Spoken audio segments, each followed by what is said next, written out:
নমস্কার বন্ধুরা, জব স্টাডিতে তোমাদের সবাইকে স্বাগত। অনলাইন জিডিএস, যেটা গ্রামীণ ডাক সেবক,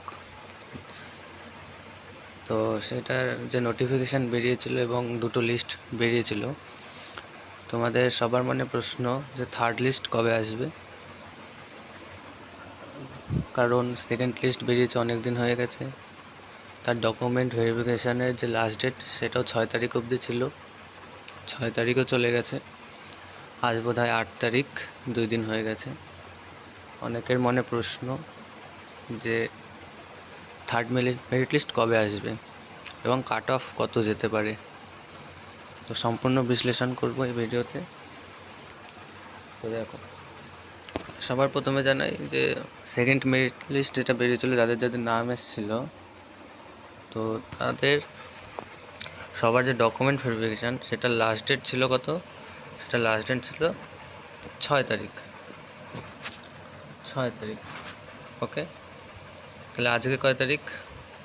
আজকে হচ্ছে 8 তারিখ। আচ্ছা, একটা জিনিস, 6 তারিখ যদি ডকুমেন্ট ভেরিফিকেশানের লাস্ট ডেট হয়, তবে অনলাইনে এই জিডিএসের যে প্রধান, সেখান থেকে মেরিট লিস্ট বের করতে লাস্ট যে ডেট তার থেকে মোটামুটিভাবে 5 থেকে 6 দিন সময় নেয়।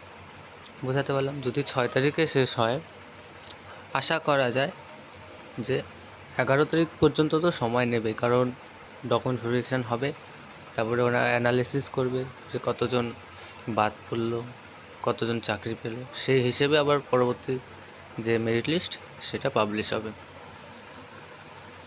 তো এবার যেহেতু 6 তারিখ হয়েছে, এবার তার থেকে 5-6 দিন যোগ করলে আসে 12 তারিখ। তো 12 তারিখের মাঝে আবার রবিবার আছে। রবিবারে সবাই জানো যে অফিসিয়াল সব ছুটি থাকে, তো অফিসিয়াল যেহেতু ছুটি, তাহলে রবিবারটাও বাদ যাবে। ধরে নেওয়া যাচ্ছে তাহলে আরও একদিন বাদ গেল, 13 তারিখ।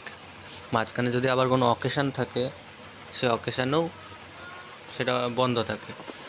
তাই মোটামুটিভাবে ধরে রাখতে পারো তোমরা যে 14 তারিখ থেকে 16 তারিখের মধ্যে, 14 তারিখ থেকে 16 তারিখের মধ্যে তোমাদের যে থার্ড লিস্ট সেটা আসার সম্ভাবনা সবথেকে বেশি। ঠিক আছে, 14 তারিখ থেকে 16 তারিখ, 14 তারিখ থেকে 16 তারিখ। তো তোমাদের থার্ড লিস্ট নিয়ে চিন্তা করতে হবে না। যাদের ভালো নাম্বার আছে তারা সব যা যা ডকুমেন্টস লাগে, তোমাদের মেডিকেল সার্টিফিকেট, সব কিছু যা যা লাগে, মেডিকেল সার্টিফিকেটটা তো মেন, একটু আগে লাগে, ওটা একটু দেরি হয় বের করতে। আর তোমাদের যে সেন্ট্রালের কাস্ট সার্টিফিকেট সেটাও লাগে। তো সেন্ট্রালের কাস্ট সার্টিফিকেট আর মেডিকেল সার্টিফিকেট, যে দুটো মেন, এই দুটো বের করতে কিছুটা সময় লাগে, তোমরা সবাই জানো। তো তোমরা যাদের নাম্বার ভালো আছে, যাদের কাট অফটা আমি বলছি কত যেতে পারে, তো এই কাট অফের মধ্যে যাদের নাম্বার আছে তারা এইসব জোগাড় যন্ত্র শুরু করো, তোমাদের লিস্ট সময় আসলে ঠিক বেরিয়ে যাবে। তো দেখো, কাট অফ নিয়ে কথা বলি। কাট অফ সর্বপ্রথম তোমরা সবাই জানো, ওয়েস্ট বেঙ্গলে কাট অফ 90%-এর নিচে নামেই না, অন্ততপক্ষে ইডাব্লিউএস এবং এসটি ক্যান্ডিডেট ছাড়া। অনেক ইউটিউব চ্যানেল থাকতে পারে যেখানে বলে 65, 75, 70%-এ না আসবে থার্ড লিস্ট, ফোর্থ লিস্ট, এসব আসবে না, খুব রেয়ার। ধরে নাও 1 লাখে একজনের হতে পারে এসটি, তাও আবার এসটি এবং ইডাব্লিউএসই হবে। কোনো জেনারেল বা এসসি, এই ওবিসি, এদের কাট অফ 90%-এর নিচে নামবে না।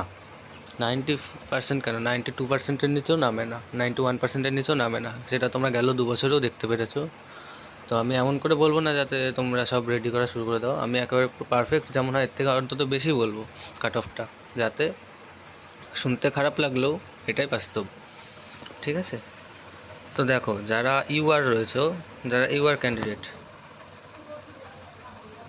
ক্যান্ডিডেট, তোমাদেরকে আমি বলে রাখি, তো সেকেন্ড লিস্ট যে গেছে সেখানে কাট অফ তোমাদের শুধুমাত্র নর্থ আইল্যান্ড এবং দার্জিলিং যে ডিভিশন সেটা বাদ দিয়ে বলছি, এই দুটোতে একটু কাট অফ কম জায়গা। সেকেন্ড লিস্টে দেখেছিলাম আমি, এসসি একটা ক্যান্ডিডেট 89%-এর চান্স পেয়েছে।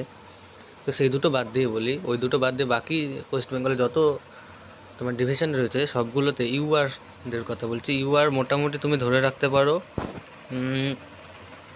ইউআর 95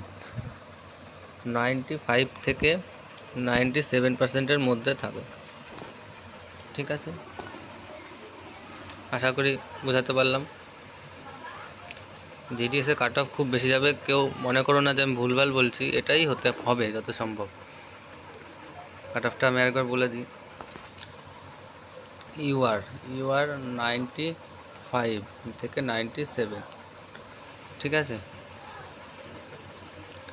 এরপর আসছি এসসিদের কত যেতে পারে। এসসিদের ইউআর থেকে একটু কম যাবে, এটা সবাই জানো। এসসি তো এসসিদের কথা বললে মোটামুটি ধরে রাখতে পারো 94 থেকে, এবার যত দূর যায় 96। ওকে, 94 থেকে 96 এসসিদের। ঠিক আছে, যদি আমার লেখা দেখা না যায় আমি মুখে বলে দিচ্ছি, শুনে নাও, কারণ ভিডিও করতে গেলে একটু স্ক্রিন রেকর্ডে আমার একটু সমস্যা হয়, যেহেতু নতুন চ্যানেল একটু সমস্যা হয়, মানিয়ে গুছিয়ে নেবেন। যাকে এসসিদের বললাম। এরপরে আসছি ওবিসিদেরও অনেক কাট অফ যায়। ওবিসিও এমন বলবো না যে খুব কম যায়, ওবিসিদেরও মোটামুটি ধরে রাখতে পারো এসসিদের থেকে একটু বেশি যাবে। এটাও ধরে রাখো 94.8 থেকে এবার অ্যাবভ যত দূর যায় আর কি। 94-এর নিচে আসবে না, এটাও 94-এর নিচে আসবে না। ঠিক আছে, এরপরে আসছে এসটিদের অবভিয়াসলি একটু কম যাবে আশা করা যায়। এসটিদের যারা এসটি ক্যান্ডিডেট রয়েছে তোমাদের কাট অফ মোটামুটি এসটিদের 91 থেকে 93 এর মধ্যে থাকবে কাট অফ। বোঝাতে পারলাম? এবার কোনো জায়গা যেমন বলছে এসটি ওই লাখে একটা কি দুটো, সেই একটা দুটো হতে পারে 90%-এর নিচে নেমেছে, 88, 87।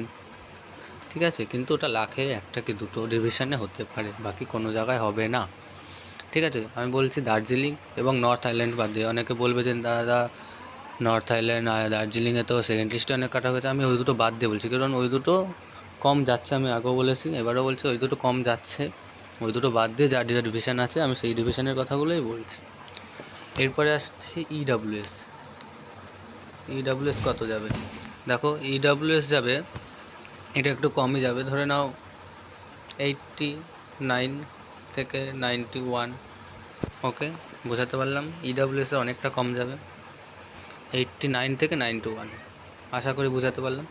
অনেক চ্যানেলে হয়তো বলতে পারে যে যেহেতু থার্ড লিস্ট অনেক ফেক ক্যান্ডিডেট বেরিয়ে গেছে, এবার সব রিয়েল ক্যান্ডিডেট, এখন কাট অফ অনেক কম যাবে, 70%, 65%-এর চান্স পেয়ে যাবে। এসব কিছুই না, 65-75%-এ ওটা আগের সময় যেত, এখন যাবে না, এখন কোনো সময় যাবে না, কারণ এখন কম্পিটিশন এত হাই, সবাই চাইছে একটা চাকরি হলেই হলো, তার জন্য কাট অফটা একটু বেশি যাবে।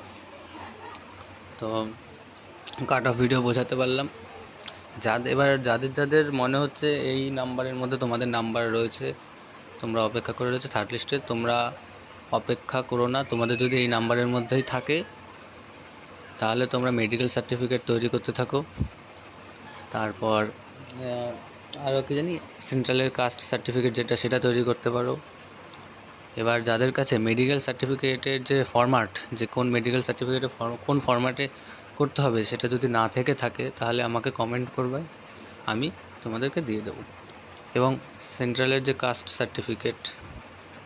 সার্টিফিকেটের একটা ফরম্যাট থাকে, যেটা তোমাদের এসডিও থেকে তৈরি করতে হয়, ওটা ফ্লাপ করে তারপরে এসডিওতে জমা দিতে হয়। তো সেই সেন্ট্রাল কাস্ট সার্টিফিকেটের যে ফরম্যাট, সেটাও যদি তোমাদের কাছে না থাকে আমাকে এসএমএস করবে, এসএমএস নয়, আমাকে কমেন্ট করবে, আমি জানিয়ে দেবো, আমি তোমাদেরকে দিয়ে দেবো। ঠিক আছে, তো আশা করি তোমাদের বোঝাতে পারলাম। এবং তোমরা ধরে রাখতে পারো 14 থেকে 16 তারিখের মধ্যে, এই 14 থেকে 16 তারিখের মধ্যে তোমাদের থার্ড মেরিট লিস্ট আসবে। হ্যাঁ, এবার অবশ্যই ফেক ক্যান্ডিডেট যেটা, সেটা অনেকটা কম থাকবে প্রথম এবং দ্বিতীয়র থেকে। প্রথম এবং দ্বিতীয়তে পুরোই প্রায় তোমার ফেক ক্যান্ডিডেটই ছিল, তো থার্ড লিস্টে অনেকটা কম ফেক ক্যান্ডিডেট বেরোবে, আর ফোর্থ লিস্টে আর একটু কম। ঠিক আছে, তা যাদের এর মধ্যে নাম্বার আছে তারা প্রস্তুতি নাও, সব কিছু তৈরি করো, যে এমন ভেবো না যে এই যদি এই নাম্বারের মধ্যে থেকে থাকে তাহলে এমন ভেবো না যে নাম্বার আসবে তারপরে তৈরি করব, সেরকম করো না। কারণ সেন্ট্রালের কাস্ট সার্টিফিকেট তৈরি করতে সময় লাগে এবং মেডিকেল সার্টিফিকেট তৈরি করতেও সময় লাগে। তো এমন হবে যে তোমাদের ডেট পাবলিশ হয়ে গেছে, তারপর ডকুমেন্ট ভেরিফিকেশনের ডেট যে সেটা কম সময় দিয়ে দেবে, তখন কিন্তু সমস্যায় পড়ে যাবে, তখন অনেক সমস্যা হবে, তোমরা সময় হাতে পাবে না। এর থেকে হলে আগে আগে তৈরি করে রাখো।